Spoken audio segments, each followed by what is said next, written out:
And for everybody that's been in these before, they know that the introductions are for the founders, okay? So for Dave and Jugal, right? Yeah. Okay. And they're gonna present as soon as we get finished with introductions, which Marilyn's got the agenda on the screen right now. I'm gonna have everybody go around the room, introduce themselves, and I'll turn it over to Marilyn. She'll talk about exactly what we're doing today and why we do these, and then she'll turn it over to the two founders. So let's start with um, Rob. You're the first one on my screen. Hey Who everyone. are you? Where are you? And what do you do? Thanks, Cindy. Can everyone hear me okay? Yep. We can hear you okay. Great. Rob Bacher, based out of Dallas, Texas, here on a nice hot day. Um, I am a HR human capital leader focused on people and managing risk. Focus is primarily around human capital, people, process, and systems, merger, acquisition, transformational change. Started in the consulting space. I'm an actuary by background, also have an investment background. Serve on a number of boards currently, including being a treasurer for one professional services board, and excited to hear today about what you have in store around AI. Thank you. Cool. Thanks, Rob. Thanks for being here. Susan Kelleher. Hey. Hi there. How are you? Sorry, I'll be on camera shortly. I just have some people in the house. So my name is Susan Kelleher. I'm calling you today from Wilmington, Delaware. I am a retired chief HR officer. I now spend my time with boards and also some strategic advisory for fast-growing companies. And I really enjoy these opportunities. So thank you. Well, thanks for being here, Susan, especially the week before the 4th of July. I know I'm heading down to North Carolina as soon as this is over. Burke. Hey, good to see you. Yeah, hey, sorry, I didn't realize my video didn't just kick on when I came in, but yeah, Burke Walker, Chief People Officer at Spring Venture Group in Kansas City, and it's good to be here. It's been a little bit of whirlwind at work, so I've taken a little bit of a break, but I'm back. Have you been able to go to any of the World Cup stuff? I did, and we've done a few things here. Yeah, it's been a lot of fun. Cool. What a Cool. day, what a day yesterday, Burke. I mean, did you watch at least some of the highlights of the games? Oh my God, the Paraguay and the Morocco games. Oh my God. Yeah, They're fun. They're fun. Yeah. been John amazing. Anderson. Yeah, hello everyone. John Anderson. I'm in steamy Kansas City. Longtime career in IT and cybersecurity. Retired from Shook Harding Bacon as CIO for 20 years. I do part-time consulting now in the private equity space. Glad you're here, John. Rick Byer. I'm Rick Byer, and I'm in Kansas City. I operate a human resources consultancy in Kansas City. Previously, I was with Bank of America in a chief human resources officer role for 25 years, and then also with the state of Kansas and J.E. Dunn Construction Company. I left my corporate career in 2012 to complete a doctoral degree in industrial and organizational psychology. So my human resource consultancy today is one that integrates the science of biopsychology with the practice of human resources management. Thanks, Rick. Appreciate it. Tim Jurgensen. I'm here in steamy Noblesville, Indiana, which is actually just a little bit north of Indianapolis, and it is indeed steamy here. I've got about 30 plus years. I won't say what the plus means in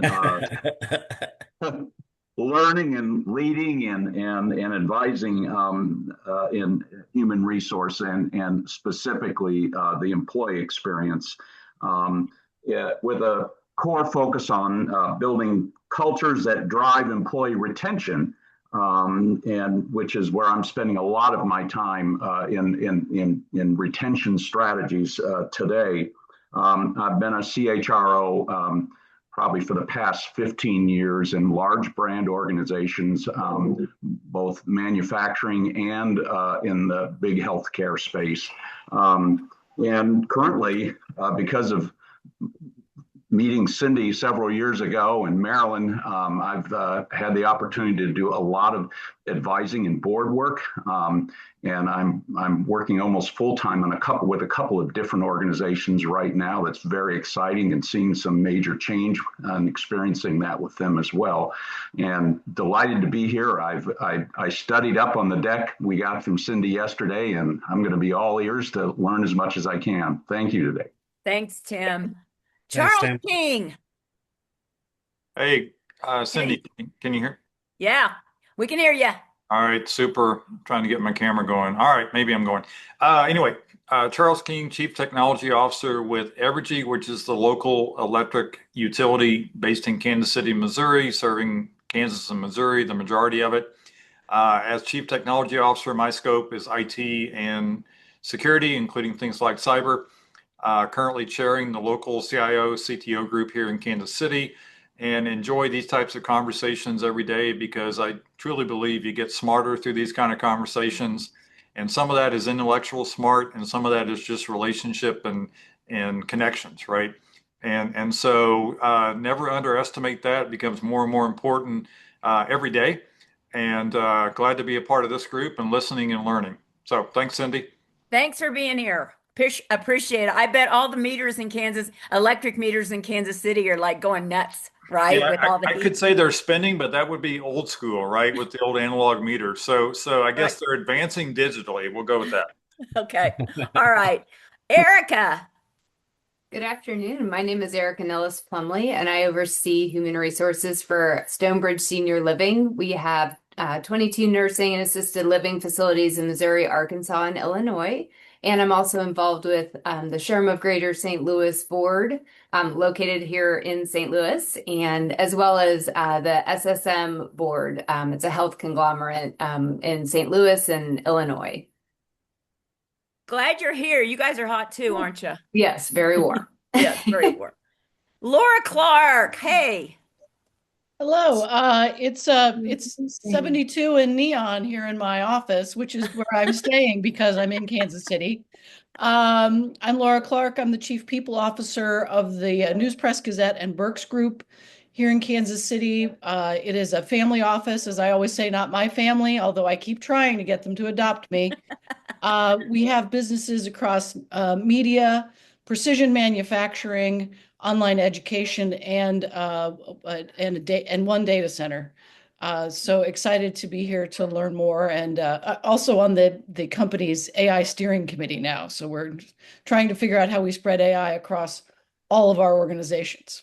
Cool. That's great. Yeah. Glad you're here. Dipankar. Hey. Congratulations on your new role. Yes. Sorry, I disappeared for a bit. It's been about 4 or 5 months in the job, and it's been kind of, how it goes, swamped. But yeah, I'm Dipankar. I've been involved with ESA for a couple of years now. It's been a great opportunity to meet a great group of leaders and meet startups and learn a lot about boards. I've been on a couple of startup, advisory boards. One is for a video communications company, which is using AI to, coach and develop people. And then the second is a, company which is in AI and e-commerce, a space I knew nothing about, and I've learned a lot. And it's been really fun and gratifying to just, partner with some of these innovators as they're trying to create a product and help them with their roadmap. My day job, I'm the CHRO at a company called Unify. We are basically in aviation services. So we partner with a lot of the airlines at airport, 200 airports. We've got 43,000 employees across mainly North America and Europe. So we're in US, Canada, as well as UK, Ireland, and Netherlands. So glad to be back. Yeah, I'm glad you're back. And again, congratulations on the new role. Thank you. Jeanette, winners. Hey there, everyone. Good afternoon. It is a ripe 85 degrees here in Houston, Texas, and humid, some surprise, given it is late June. I have been a part of this group for a while, and so some of you have observed as I've been going through a recent transition, formerly the Chief People Officer at 8x8, an integrated telecommunications company.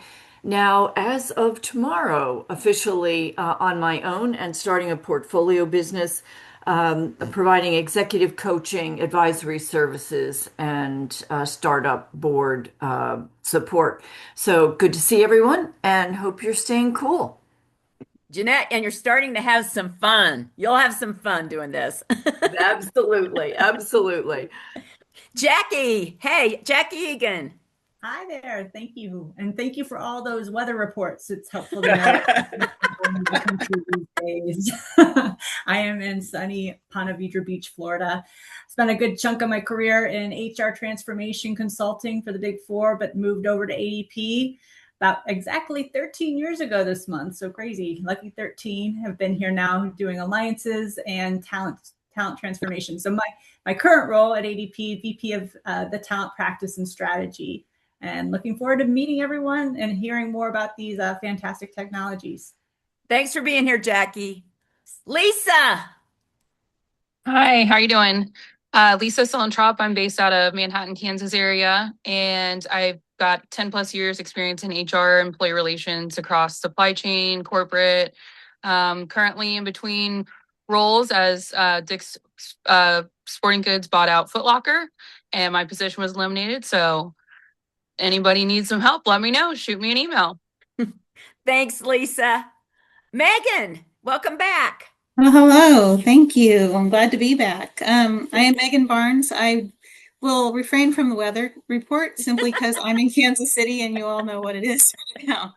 So I am the HR executive for an organization called Technip Energies. It's a French organization that works on sustainability initiatives. One of the fun things we are doing in our organization right now is working to create sustainable jet engine fuel with cow manure. So that's pretty amazing and will be really cool when we make it happen. So I have spent 25 plus years in human resources and have been in a myriad of types of work. Majority of my time was in healthcare, home health and hospice and healthcare in general. And I'm excited to be in this energy world. It's pretty interesting and I'm learning a lot. And I also have a consultancy on the side. So I like to stay busy, I guess. It's good to see everyone. Glad you have time to be here. Yes, thanks. Mike Nichols, I think you're in the car. Yeah. For those of you who know Kansas City, I am at Quivira and 95th Street, and there's an ice cream shop within steps. So I'm going to be off. I'll be off camera today. I got out of client meeting. I work in strategic talent planning, succession planning, leadership pipeline development. I do a lot of executive coaching as well. I spent 3.5 decades in the corporate world and now run my own consulting firm. Now off to some ice cream. Good. Okay, did I miss anyone? If I didn't, I'm going to turn it over to Marilyn. Marilyn, it's all yours to go through the agenda and introduce our founders. Right. Thank you so much, Cindy, and it's an honor to be here. By the way, I am on Lake Superior. The temperature has been in the 50s, and we've been freezing our butts off, and today it's going to be 85, so I cannot wait. So, so I might have a little bit here and there. The internet is a little spotty. Little bit about me. I do a bunch of different things, have the portfolio life, but I currently serve as board chair for a in-person networking and professional group in the Twin Cities called Learn Leading Edge Human Resource Network, and we've been in existence for over 20 years, but ended up reincorporating as a nonprofit last year. And so setting up all the governance and so forth for that. I've run my own consultancy working with the startups and scale-ups in the WorkTech industry, really helping to unlock revenue, which is where I've originally met Dave Ghosh, and who's also a repeat presenter here. And then I've joined actually one of my clients called Galvacow as co-founder, so bringing an AI infrastructure offering to market. So I've got a whole bunch of things going on, and it's just so wonderful to see all the faces here today, and welcome back if you haven't been here for a little while. And just a little bit about our program here as a reminder is we kind of have a little bit of a double-sided marketplace. We're matching up been helping to create opportunities for our board advisors, for you, by providing a monthly preview into a emerging tech company. And we range from, call it concept or pre-revenue, all the way through, I would say, Series C, in terms of maturity of the businesses that we get in front of you. And the idea here is that the companies who are going to market are looking for unique and innovative ways to tap into the brain trust of the ecosystem. And so, so for founders, there's really the idea is, how do you unlock the potential of the beautiful concept that you are bringing to market? And so, back in 2024, I was complaining to Cindy about the VCs that were bringing these. It was like 4 times a year, I think it was, Cindy, you were doing quarterly. essentially these WorkTech quarterly. And I was complaining, why are they bringing these companies to in front of you guys? I'm like, they're not even good solutions for what that you could use. That maybe you could invest in them. And I think that's what they were looking for. But I was looking for like the, could you help them get started? And is it relatable? And is it commercially meaningful? And so finally Cindy said, well, why don't you do it? And I'm like, well, okay, I find at least 4 of them a year, if not more. And then Cindy said, no, I want you to do them every month. And so I said, why not? Okay. And so here's our brag board of the brands that we've had in front of you over the last year and a half. We have our calendar of vendors also pretty well booked into the rest of 2026. We only have a few spots left. And I also want to thank you guys for referring in the companies, the innovative companies that you are coming across that are prone to using board advisors, or maybe you're doing the advising work and you're like, I want to make sure I have the best board colleagues on my advisory board to make the best opportunity for the companies for which you are supporting. So we've had several referrals in, and so we have pre-meetings and really, I would say, qualify who it is that we're going to get in front of you to the best of our ability.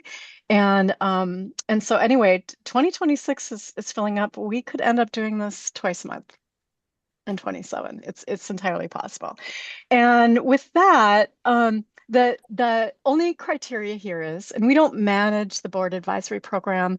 In general, we could be involved in that if we're deeper with, some particular vendors, but generally it's more of an honor system in terms of, yes, I'm either I'm advisory board curious, or we're doing a first-time advisory board, or we're refreshing certain, as people roll off the advisory board and they're refreshing the roles and the needs. We want to do our best to bring these opportunities in front of you. And Refold, just so excited about this, the provider that we're bringing in today, because all of the industry surveys that are out there in, I would say, the broader work tech and dealing with workforce capability unlocking, the number one pain point in every single one of the big surveys, including Sapient, including Call It Gartner, including all of them, is the integration. And as our tech stacks and as the innovation continues to expand, this idea of one vendor to love or one throat to choke or one source of the truth, it's not happening. That's not reality, and it's only going to get more and more complex. And so Dave, who had been with TaskHuman, when he told me a little bit about what was going on with Refold, we're like, all right, we definitely need to get you in front of this network, because it's only going to get more and more complicated. And so with that, what I would like to do is turn it over to Dave. And then Dave, if you wouldn't mind doing an intro and then also going on to introduce Refold, and then we've got 20 minutes for the presentation. And then what we want to do is open up for dialogue. And you guys remember that the price of admission here, I'll steal some words from our friend Jeff Wald, is to provide some feedback. And so even if you're not in a position to take a pilot or to go in a commercial direction, or you don't have capacity currently for advisory board, we really, really appreciate the feedback. And so Megan Tanner from WorkTech Advisory will put the link into chat, and then you'll also get that into Cindy's follow-on email with the recording of today's presentation. So, Mr. Dave. Absolutely. Jugal, you're the CEO. Do you mind me going first? And then for continuity, you can take it forward. So Marilyn, Cindy, thank you so much for allowing us to be on this forum today. Really appreciate it. I think I've met some of you, when I was at Task Team and last year. Jeanette, I think we interacted too. Fortunately, unfortunately, he decided to exit early at the cheapest possible price, even before he was trying to grow the company.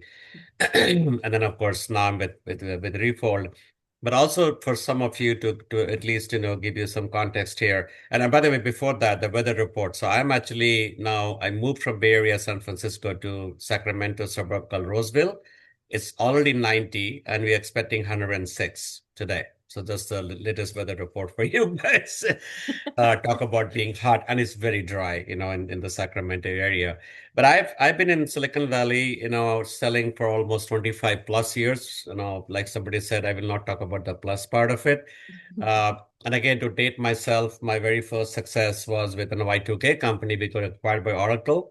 And I think I've got branded as a person who can come in and take organizations into high growth and ultimately into an acquisition mode. So I did go through 3 different acquisitions and all different technologies until I hit a company called RefoldAI in 2018. That was my journey with HR.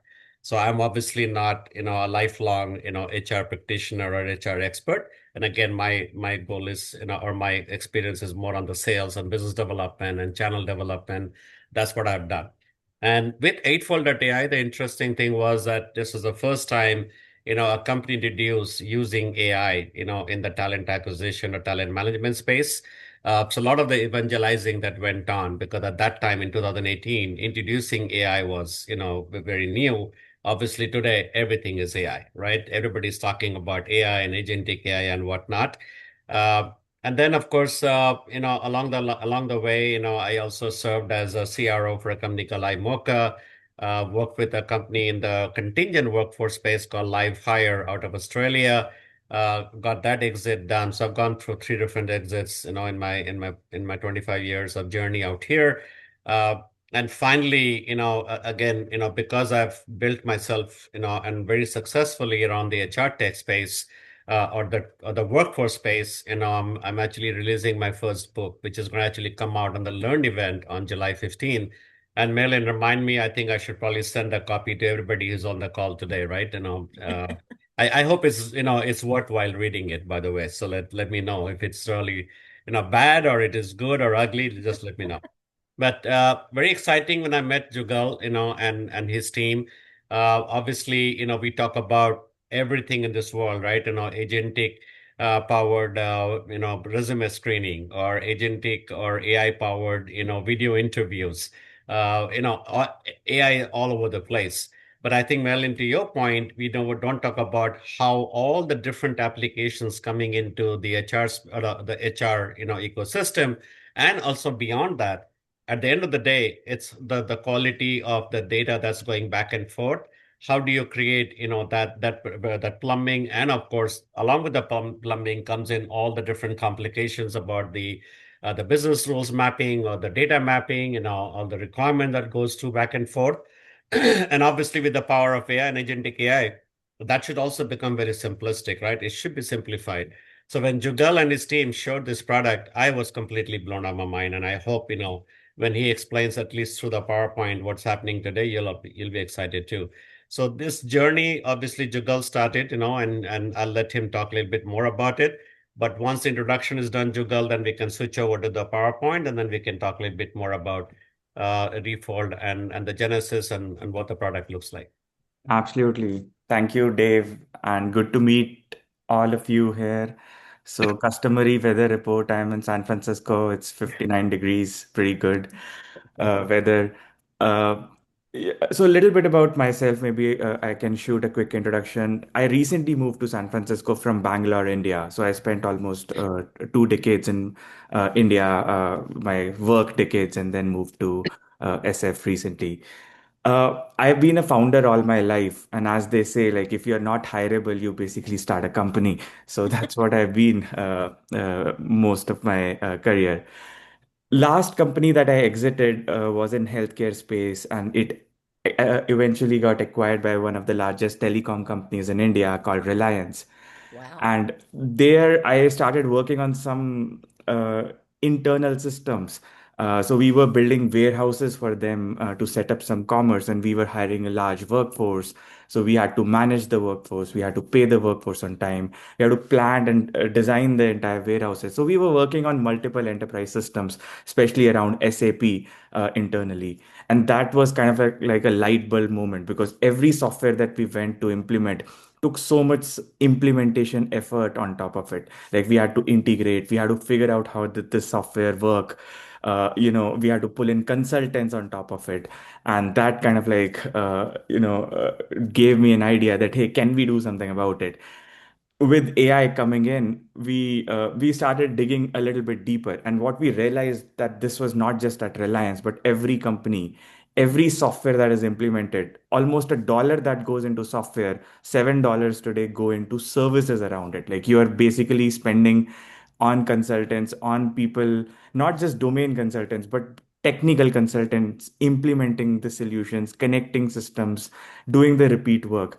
So, can we use agents to basically make some of these implementations faster, make systems connect? We are in 2026 and HR systems still don't talk to each other all the time. So, that felt like something as a problem that we could take on, and that's how we started. So we would love to talk a little bit more about what we do. Want to make it more interactive. Please feel free to share your problems, challenges that you face, and happy to answer more around that. Jugal, I'm going to start the PowerPoint and we can start walking through it. I don't know if everybody can see it. Marilyn, Cindy, can you guys see it? Yes. Beautiful. Beautiful. So I think at the very beginning, I mean, like I said, AI is everywhere, right? I mean, for every different application, people are talking about how AI or agentic AI can help the problem. We have been talking to a lot of customers, even in the HR space. So, for example, Delta is saying, "Hey, I want to build agentic AI for customer experience," right? That's one of the examples of the discussion we are having out here. But again, think holistically too. So when we present, Refold to you, this is a very holistic application. We'll show you the tech stack. Obviously, HR is one opportunity, and how we can take this out of HR more in the total, or the workforce, the future of the workforce problem out here. And for all of you and for organizations, if you look at the end customers or even the application providers who are struggling to integrate, this really simplifies and cuts down the integration time from months and weeks to days. That's exactly what, this product does. But it is more than HR. So we also do supply chain, we also do ERP, we also do CRM, right? And this basically helps you in your journey, because you could be doing a merger acquisition. All of a sudden, you have to integrate more systems, right? To with your corporate environment, or you're buying new applications, swapping out for a new product, or there's upgrades happening constantly, within the different application that you have.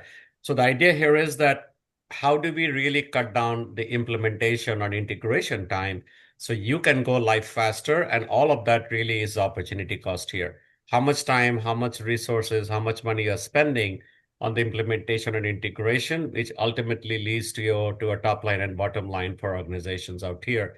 And that's exactly what Refold is trying to solve, and we'll show you more details around it. A little bit quickly about, and Jugal, you might want to talk a little bit about the genesis, when did we start, and the investors who are already involved, in supporting the organization.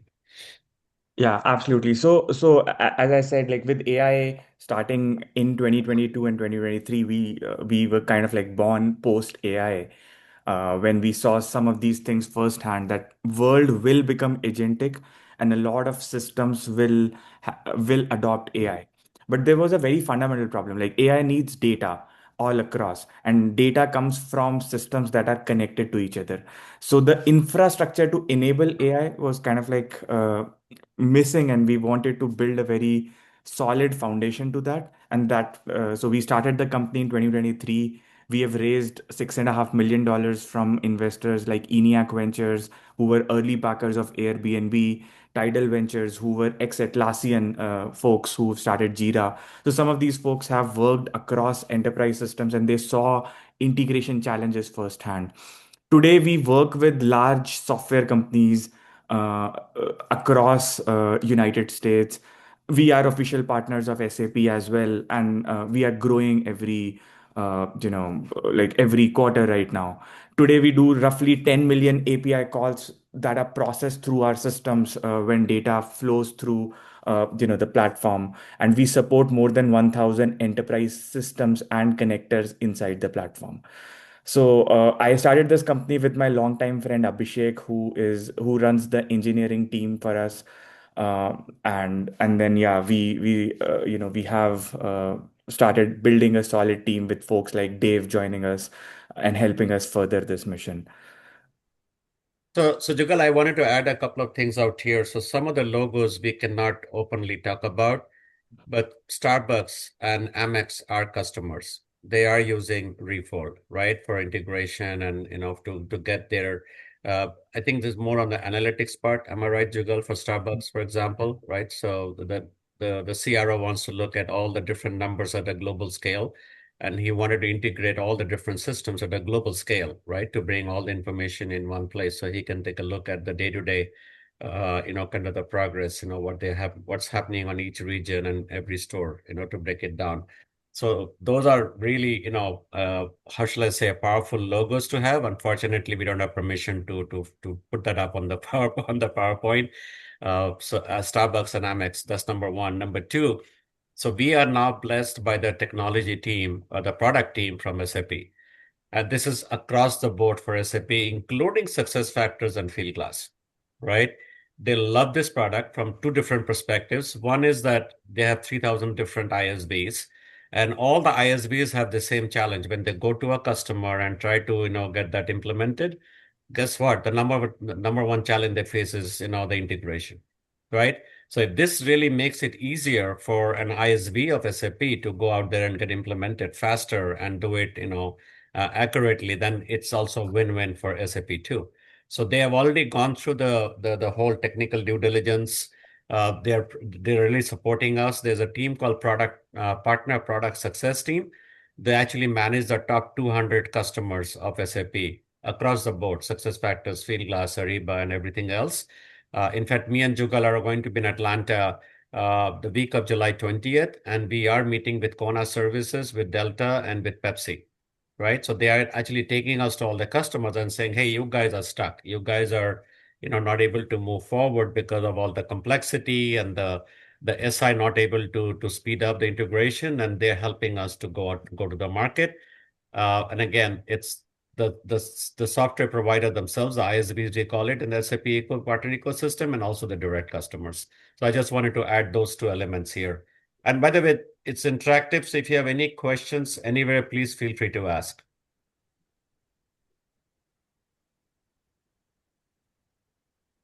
And Dave, yeah, I can take it from here. Yeah. So essentially, as we spoke about this, systems take a lot of time and sometimes months and months of time to implement and connect.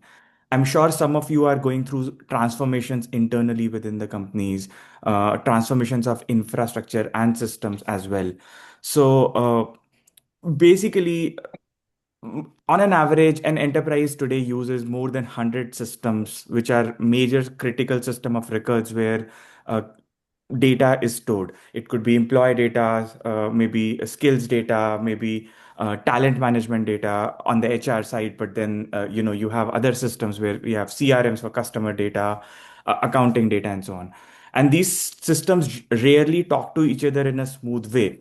I mean, the way we see it is like these are moving islands, and the bridge between islands are always changing.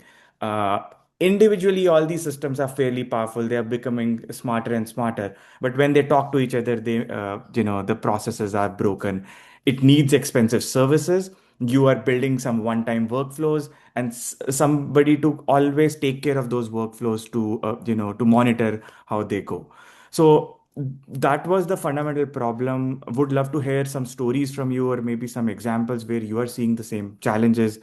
For example, people always say that, hey, my data is in multiple systems. How do we move them together? You're always maybe downloading files manually, processing some of that data one by one, and then kind of like collating. So we saw a major opportunity to make a system around it, where agents can automatically design these bridges between these islands. They can, if some fields change, if something changes on one island, agents can automatically recognize that, make that change on the runtime, make it kind of like a self-healing integration, and then make sure it maintains on its own. You don't need somebody to watch over it all the time. So that's what we started building. We realized that because data is not connected, a lot of times you miss on revenue, miss on milestones, miss on go live. HR data a lot of times is also confidential. I mean, you're working with PII data. You want to make sure that that data is stored secure. You can't give access to anybody or any other system that comes asking for an access. So you want to also put some guardrails around that. So there are so many processes, and those processes are generally in the heads of consultants who are implementing most of the times. So we made a system that can kind of like, who are agentic, who can replicate what a consultant thinks and implements, and does that for every implementation, for every integration project all the time. So, Jugal, I think one thing might be worthwhile to mention in terms of innovation. So, even if the consultants are talking about the requirements for the integration, that can be recorded and plugged into Refold to capture the requirements, the integration requirements. That's also possible through Refold. Am I correct? I mean, Jugal. Absolutely. Yeah. Yeah. So that's a very unique feature out here too.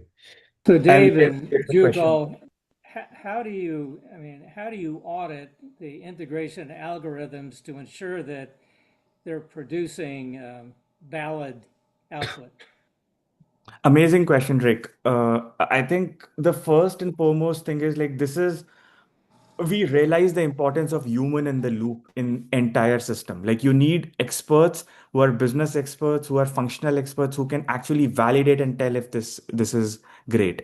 So when agents run and create some integration output, it could be a piece of code, it could be a connected system, maybe a workflow. That workflow, once it is created, doesn't need AI to run on its own. It's once it's created, it's kind of like static. It is solid, and some human would actually always approve that this looks good. They would run tests on it. AI will produce the results of the test, that, hey, these checks are passed, but a human has to validate and approve it all the time. So Thank the you. humans are not still out of the loop, Rick. We still need the humans. This is not like AI taking over the world. I But think think of it. Charles has his hand up, I think. Yeah. Oh, yeah. So quick question. I didn't want to jump in front of your presentation, but I'm trying to understand, are your integrations, are these integrations that you are, for example, selling to the customer in order to enable an implementation, back to your example, or is it more of an ongoing, what I'll call a services model, where you all own the integrations ongoing, you own the inevitable modifications to those integrations as those anchor vendors change their products, right? And data structures change on each end, and you've got ongoing work. Because I absolutely agree. Often the critical path, unfortunately, of a large system implementation are all the integrations, right, that you have to do as part of it. So do you all own that as a service ongoing, or is that Yeah. the integrations initially and you sell it to the customer? Does that question make sense? That makes a ton of sense, and I think maybe a short answer is yes. We do own the end outcome and implementation. So what we call our business model is more like a service as software. I mean, we see services and softwares kind of like merging together with AI. So agents do most of that services, and you don't need a 10-membered billable hour team to monitor everything. Maybe one person who is more functional expert can actually run the agents to do all the services. So we do own the outcomes, and we do make sure that if something changes, if the maintenance happens, things are on track, things stay intact, the integrations work all the time. Okay, that was my assumption. I just want to make sure. Okay, thanks. Yeah, but one clarity here, Charles, is that obviously, Refold as a company is going to focus heavily on the product itself, right? So we are not also, by the way, looking at an implementation services team, right? I mean, that's not the growth model, for Refold. And there are two elements out here, right? I mean, either you are the customer and you have a technology team. The tool is, very powerful and is very, simple to kind of take over. So even your internal technology team can take this tool and work on it, right? You don't need to have, how shall I say, the consultants or services people to come in and deploy all of that. And Okay. number two is that we're also going to build an army of, kind of consulting companies. We already have a few, that are signed up who are going to learn how to use this tool. This thing is more like they're going to co-pilot this, right? And there'll be another group of people available in case a customer does not have enough bandwidth to cover that. Thirdly, the ASBs, because they are going to a customer for, let's say, a net new implementation and they're facing some issues, they can do it themselves, along with their implementation team, or they can hire a consulting team to get it done. Does that make sense, Charles? It does. Maybe I'll squeeze in one quick follow on if that's okay. Are these integrations between SaaS products exclusively, or also between SaaS and on-prem products?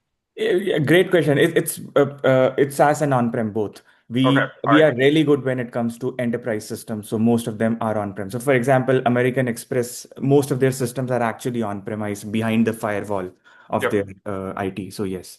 Okay, thanks. Hey, Susan has a question, but let's Yeah. answer hers and then let's let him finish the presentation and then ask questions. Jeanette has a question too, by the way. She was ready. Okay, go ahead. Susan, is it you, Susan, that had a question, or Jeanette?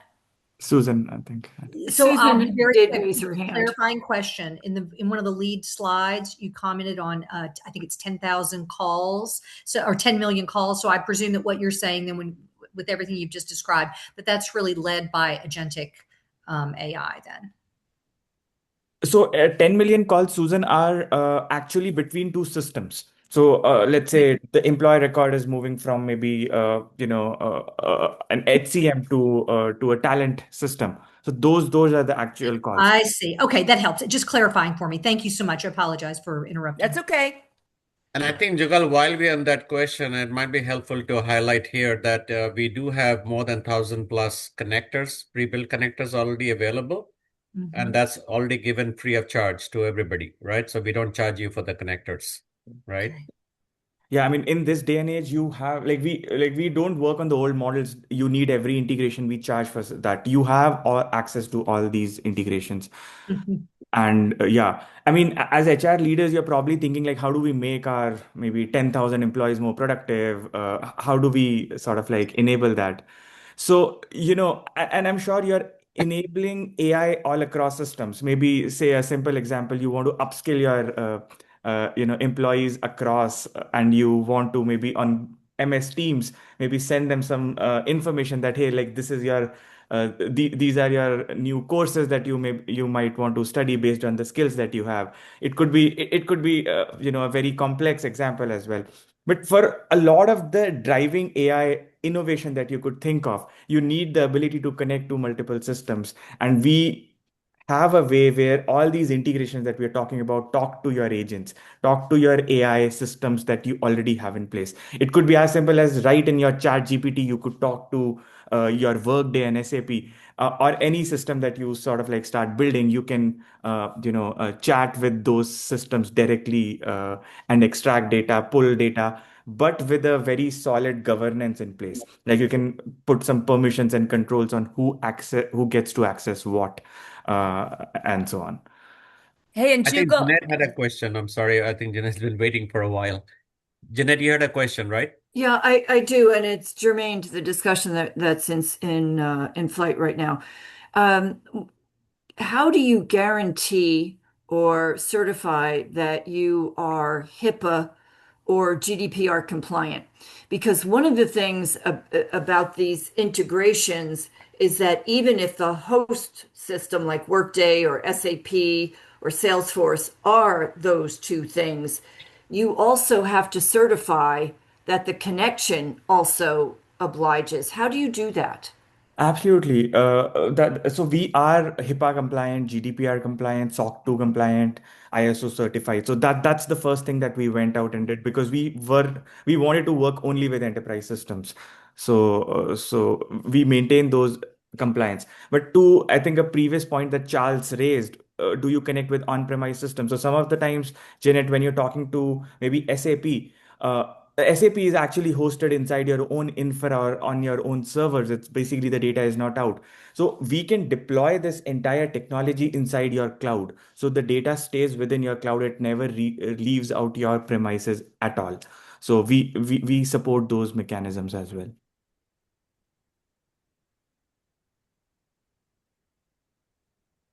Okay, keep going. All right.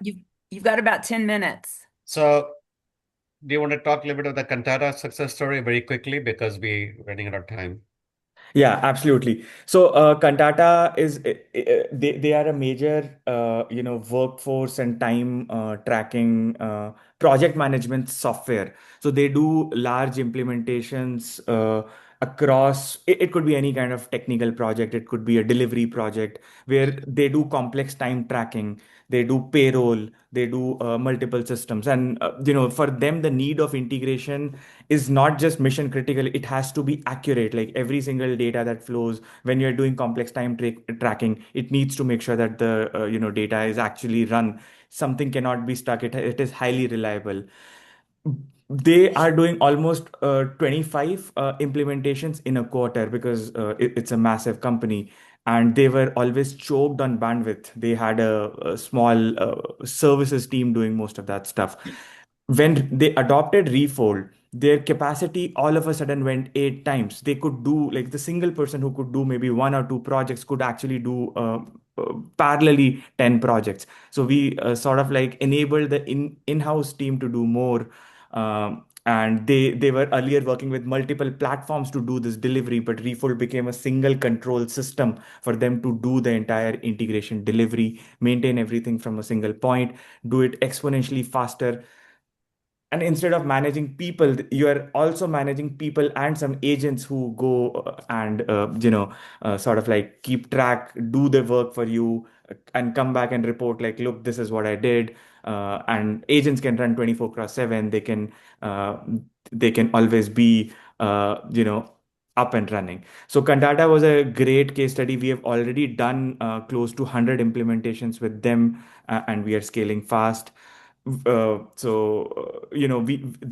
built a proprietary algorithm underneath to sort of like connect multiple systems. We have trained our agents and AI on a lot of past implementations already, so that it understands all your common enterprise systems today, from SAP to Workday to Oracle. A lot of supply chain ERP systems. Don't forget ADP for Jackie's benefit. Absolutely, Jackie. Yeah. So ADP is a major system that we also talk to. So we have connected multiple systems here. All right. So I'm going to quickly, since we're running out of time, Jugal, I'm just going to click on everything. So this is basically the tech stack that we've been talking about the whole time. And I think a couple of people had questions, Cindy. I don't know if you have time, but we can take those questions right now. Yeah, Susan had a question that she says, when you say you're already working with implementation consultants on Refold, so are they able to leverage with clients the Refold like with Deloitte? So Susan, am I asking the question right? Yeah. So when you said implementation consultants, at least I think I heard that. I think who you're talking about are people like Deloitte, OSV, that do that kind of work. Okay. Sorry, I didn't mean to interrupt. I wanted to put it on the side. No, that's a great question. Very exciting. Great question, because by the way, we are already in with Deloitte. We presented to Deloitte, Jugal, maybe 3 months back? Yeah. They actually did a global learning session for almost 10,000 HR consultants globally, and they invited them to look at Refold. And there's already, a discussion underway. In fact, one of their companies they own is going to be using Refold for supporting like 30 odd customers. This is one Yeah. small division of Deloitte. So we're already working with Deloitte, and we're also looking for smaller, consulting companies and SIs. There's one more coming into play, which is Red Global, which is, by the way, in the SAP market. So they do from anything from success factors to Fieldglass to Ariba and whatnot, and S/4HANA. So yeah, we are working with consultants to answer your question, Susan. Yeah, perfect. Thank you. Sorry. There was one more question, Cindy. I think there's a question from Rick. Yeah. Rick says that how vulnerable are your systems on cybersecurity breaches? Rick, I think that's a good point. And yeah, I mean, as any system, we want to make it resilient and make sure that it cannot impact. The system is fully encrypted across in transit and when data is at rest. So every system is fairly encrypted, and we adhere to the latest security protocols that are available. And with AI, the security is evolving as well. But we have taken some fundamental calls. Like a lot of times, the data is not even accessible to anybody, even within your company, who wants to access outside of the system. So we have added some strong guardrails to that, and that we take security very seriously at Refo. Hey, just one other thing too. I want to make sure that we have enough time for Refold to share a little bit where you're at in your business and how you're envisioning potentially having an advisory board help you in your go-to-market. Absolutely. Maybe I can quickly talk about it. So we have started building an advisory board right now from multiple domains, from supply chain, from financial services, and we are very new to HR. We have just started working with some of these systems, with Dave coming in, joining us a few months back, and we are seeing a lot of need actually in the HR space. So we are open to bringing CXO advisors who can help us understand this market a little bit better. Dave, maybe you want to speak on this. No, I think, Jugal, I just wanted to highlight one thing is that obviously the advisory board is very important from our positioning, understanding the domain, and obviously fine-tuning and perfecting that, right? So we are looking like Jugal said, so we have an HR pod or we have a supply chain pod. But even if you come in as an advisor on the HR space, I mean, you as influencers, I'm sure will have influence into the CIO or the CTO or somebody who's managing the supply chain part of the business. So nothing stops you from helping us across the aisle too, right? I mean, that's not the limiting factor out here. Number two, the way the company is growing is, like Jugal said, we already raised, the pre-series A funding. And we are not looking for investment from any one of you. We're looking for, the subject matter, expertise, understanding how to position this right, and obviously influence in terms of stakeholders. We are already being founded by a bunch of VCs who want to put in money, but we are holding it back to at least, see that next level of growth before we bring in the venture capitalists into the fold, right? Both Jugal and me have already seen so many or met so many VCs who are saying, "Hey, this is really kind of a disruptor, if you look at it that way, because there's nobody in the market." I mean, yeah, people like, MuleSoft or Workato are trying to be there, but I think Jugal and his team has done a wonderful job of building. I mean, you've got to see the demo to really see the power of it, right? So that's what we're looking for. And Marilyn, I hope I answered that question, right? I mean, this is more about, building that very strong advisory board. And maybe just to add a little bit here, so in terms of expectations and responsibilities, we meet as an advisory board once in a quarter, and everybody from every domain and sector, we sort of like combine together, exchange knowledge on what's happening, and then we do some ad hoc engagements time to time with individual advisors to help us in go to market, help us introduce with more stakeholders, help us understand and give direction to the product that we are building as well. And you guys, I think I share this with you. You got at least 3 CIOs on this call, and there are more in our network. So this is just not an HR play.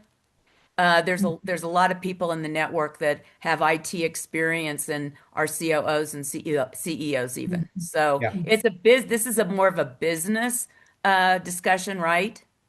Yeah. Yeah. No, obviously this is exciting, I mean, I hope this was, kind of exciting for you too. And Hey, if you Dave, I've want, got a question. yeah. Does SAP, do they use Refold for all of their ERP implementations? No, we are on our way to do that. So we have already been certified. The go-to market has started. So for example, we are going to Pepsi, and like I said, July 20th, and they're talking about across the board, using Refold along with the SAP, products they're using already. So that is the formalization already in progress, That's right? the vision they have, though, right? Yeah, that's where we're getting to. But obviously, SAP is huge. It takes time for the machine to move, right? So Right. I think Tim's got his hand up. Yeah, I think this is interesting. You talk about CHROs and CIOs, and the relationship between the two in an organization, especially when you're dealing with all kinds of people-based data, so to speak. At Covenant Health, one of the things that when I first got there as a CHRO, it's a very large healthcare organization, acute care and post-acute care. The CIO there really felt she owned data and systems, including the HR systems, lock, stock, and barrel. And it wasn't until we really got the right CIO in place where we started to make some real headway in terms of using data to grow the organization and be more efficient and improve our whole organizational design. So I'm just curious. You talk about the need for HR expertise. I think that relationship between a CIO and a CHRO is absolutely so critical because yeah, I get the CIO understands the nuts and the bolts, but from the IO psychology perspective and workforce psychology and how data is used is also, I think, the CHRO needs to play a really important part there. yeah. Sounds like you've got that figured out. Yeah, and I think Jackie probably knows this more than even I do. But Jackie, if you look at very large enterprises, they have 50, 100 applications running at any point of time, right? And if you go to mid-market, at least 10 to 20 or 25 application running, and they're constantly either changing or buying new applications coming in. So integration is something that is not going to go away, right? I mean, I think somebody said very famously that the only constant is change. So if you look at even HR, you're looking at benefits package, or you're looking at payroll, you're looking at the talent acquisition, the ATS or the VMS, right? I mean, there's so many different components, even in the HR space, right? And people are constantly moving and shuffling and changing stuff. And again, even if you look at HR, there are extensions into the ERP side of things, right? I mean, at a CXO level, there people is everywhere, right? People are there in the manufacturing, people are there in healthcare, everywhere, right? So it all extends into more of how the workforce productivity comes into play. And for that, having this seamless integration is the number one challenge everybody's trying to solve. Well, with So, that, Dave, go I ahead. know, I mean, I think we're at time, and I love Susan's comment in here. I could spend another hour or two on this topic. And so we're kind of like the appetizer when you're really, really hungry. And what we're hoping is that this session here today was the beginning of a conversation. Dave, you're the point person for Absolutely. Refold, and again, would very much welcome your feedback. Thank you always, Rick Beyer, for your consistency there, and then encourage again the communication to continue Yeah, please along reach those out to lines. me if you want to see a demo. We can set up a one-on-one. Absolutely not a Mm. problem at all, right? When And Cindy, Dave, I'll copy you on this follow-up email that I send out so it makes it easy for anyone that wants to Sure. reach out to you and say, I want more, I want a demo. Okay? And Beautiful. everybody in the board program will get the recording and the deck. So you might get people that weren't even in this conversation today. And before we sign off, Cindy, I just want to wish everybody happy 250 years on July Yes. 4th. Big, thank you. big thing coming up. And hey, let's hope that US team wins the World Cup. That's all I'm gunning for. Yay! Wonderful, everyone. So Thank great you to for see being you. here, Well guys. done. All Well right, done, thank Well people. you. done. Well done. Bye-bye. Thank you. Bye-bye. Done. Bye-bye. Bye.